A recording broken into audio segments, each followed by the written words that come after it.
High, আজকে গিয়েছিলাম Tibetan Deloitte একটা ছোট্ট রেস্টুরেন্টে। এটার ভিডিও আমি প্রচুর দেখেছি ইউটিউবে, বাট যাওয়া হয়নি কখনো। এটা এক্স্যাক্ট লোকেশনটা হচ্ছে রবীন্দ্র সরোবর মেট্রো স্টেশনের 4 নম্বর গেট দিয়ে বেরিয়ে একদম রাস্তার উল্টো দিকে একটা ছোট্ট গলির মধ্যে রেস্টুরেন্টটা।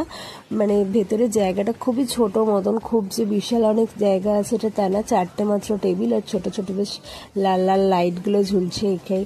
অ্যাম্বিয়েন্সটা যে খুব আহামরি তা না, তবে খাওয়া দাওয়ারগুলো খুব ভালো ছিল।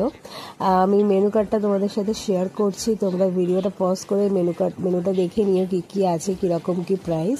তো অর্ডার করেছিলাম 1 প্লেট কোথে মোমো আর সাথে মঙ্গোলিয়ান রাইস আর কুম্পাও চিকেন। তো প্রত্যেকটা খাবারই দারুণ ছিল। এখানে কোথে মোমোটার প্রচুর রিভিউ আমি দেখেছি, তো খেয়ে দেখলাম সত্যিই অসাধারণ খেতে। আর এই কম্বোটাও খারাপ লাগেনি, ভালোই লেগেছে। তবে ওভারঅল এক্সপিরিয়েন্স খুবই ভালো, তোমরা ডেফিনেটলি যেতে পারো।